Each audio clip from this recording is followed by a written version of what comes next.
This is Comcast Local Edition, and I am aboard the USS Hornet. They are celebrating the 35th anniversary of the recovery of the Apollo 11 astronauts. It's a big week here. Hundreds of people coming and visiting, looking around the artifacts. It's a floating museum here in Alameda, and if you come out anytime, you can enjoy it and learn something about America's history in space.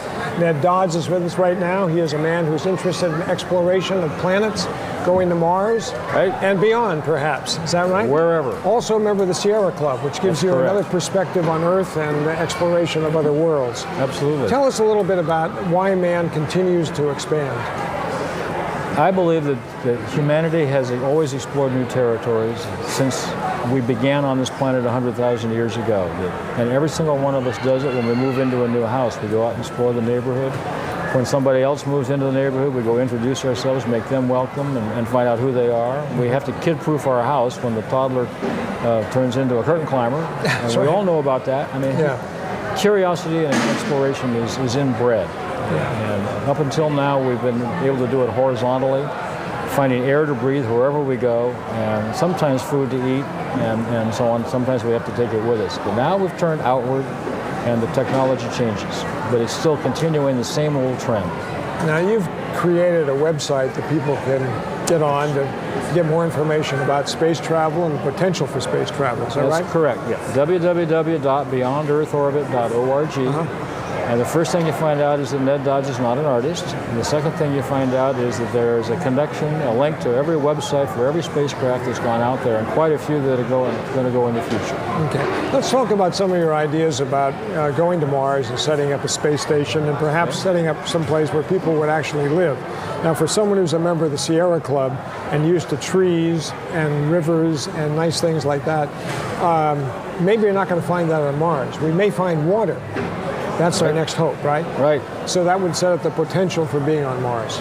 Whatever we can find wherever we go will be useful. We don't have to bring that much with us. And Bob Zubrin has come up with his Mars Direct plan, where he's shown that we can go directly to Mars without going to the moon and do it fairly inexpensively within a few years with existing technology. But basically, if you wanted to look at it at the excursion as a camping trip, we need to learn a lot about what it takes to support our kind of life, so that we don't take equipment with us that we don't need. We take only what we do need. Well, people who have left the moon, or astronauts left the moon, they left things on the moon. That's things right. are being left around all over. We've got space junk orbiting the Earth. We're messing up everything right now. Well, we do that pretty well, yes. Yeah, we do. Okay. And sooner or later we need to learn how to clean up after ourselves, like we ask our kids to clean up their rooms. But yeah, we're going to have to learn a way of doing it. As we're climbing Mount Everest and leaving things there, mankind does seem to do that. Right. Now we seem to be doing that into space at the same time. Well, it's a cost thing, too. We left 6 very expensive Hasselblad cameras on the moon because it cost more than they were worth to bring them back. Yeah. The idea of going to Mars is something that you think would be an advancement for humanity, but then what? What kind of advancement would be? We say, well, we have people living in an apartment house on Mars, now what? The actual destinations matter less than developing the technology to take us there. We learn how to do things we didn't know before. We go there, we learn things about Mars as a planet which is different from Earth, which allows us to compare and contrast and learn more about the home world. One of the things you mentioned before when we were speaking was the time it takes to get to Mars. How long would it take? It's a 710-day round trip approximately, compared to a 6-day round trip to the moon. And in your opinion, how would we develop people to be able to do that, develop the strength, mental and physical? They exist. They exist. They're already ready to go. There are people who are ready to go on a New York minute. Are you ready to go? Absolutely. Good. But I want to be able to come back, too. It's true. Nice to see you, Ned.